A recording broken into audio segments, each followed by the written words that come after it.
Good morning, students. Class ninth, and our chapter the tissue. And our topic is muscular tissue. Muscular tissue consists a elongated cell, also called muscles fiber. This tissue is responsible for movement in our body. You have seen the figure 6.11 here. 6.11. This is the muscular tissue.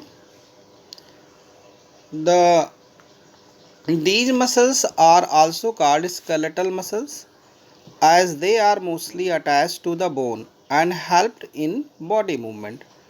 Under the microscope, these muscles show to alternate light and dark bands or striation when the strain appropriately. As a result, they are also called striated muscles. The cells of this tissue are long, cylindrical, unbranched, and multinucleate, having a many nuclei. The movement of the food in a alimentary canal or the contraction and relaxation of blood vessels in involuntary movements. We cannot really start them or stop them simply by wanting to do so. Smooth muscles or involuntary muscles control such a movement. They are also found in the iris of eyes, in ureters, and in the bronchi of the lungs. The cells are long with pointed end, spindle shaped, and uninucleate, having a single nucleus. They are also called unstriated muscles. Why would they be called that? The muscles of the heart show rhythmic contraction and relaxation throughout life.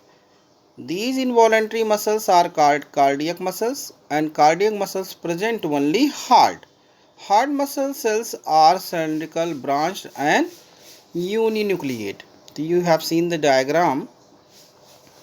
Muscles contain a special protein called contractile protein and which contract and relax to cause the movement. Here the nuclei and striations and spindle shaped muscles, nucleus, and you have seen the striations, nuclei.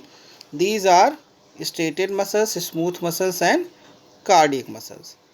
We can move more muscles of conscious will. Muscles present in the limb move when we want them to. To stop them, we so decide. So, such muscles are called voluntary muscles. Such muscles are called voluntary muscles. You have seen the activity 6.5. Compare the structure and different type of muscular tissue. Note down their shapes, number of nuclei and position of nuclei within the cell table. Next topic, nervous tissue. Nervous tissue. All cells possess the ability to respond to the stimuli. However, cells of nervous tissue are highly specialized for being stimulated and then transmitting the stimulus very rapidly from one place to another within the body.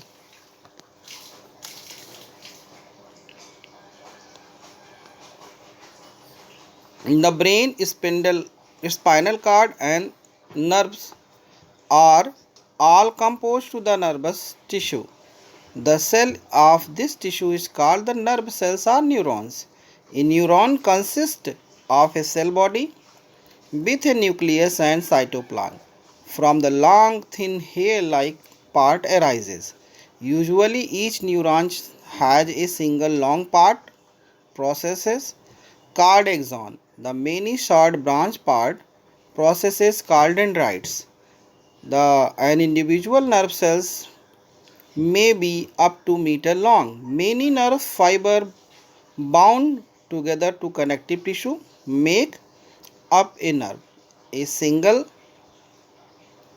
that passes along the nerve fiber is called a nerve impulse. Nerve impulse allow to the us move our muscles when we want to. The functional combination of nerve and muscles tissue is found in most animals. This combination enables to animals to move rapidly in response to the stimuli. Your chapter is finished and you have seen the neuron unit of nervous tissue. Here nerve ending, axon, dendrites, nucleus, cell body.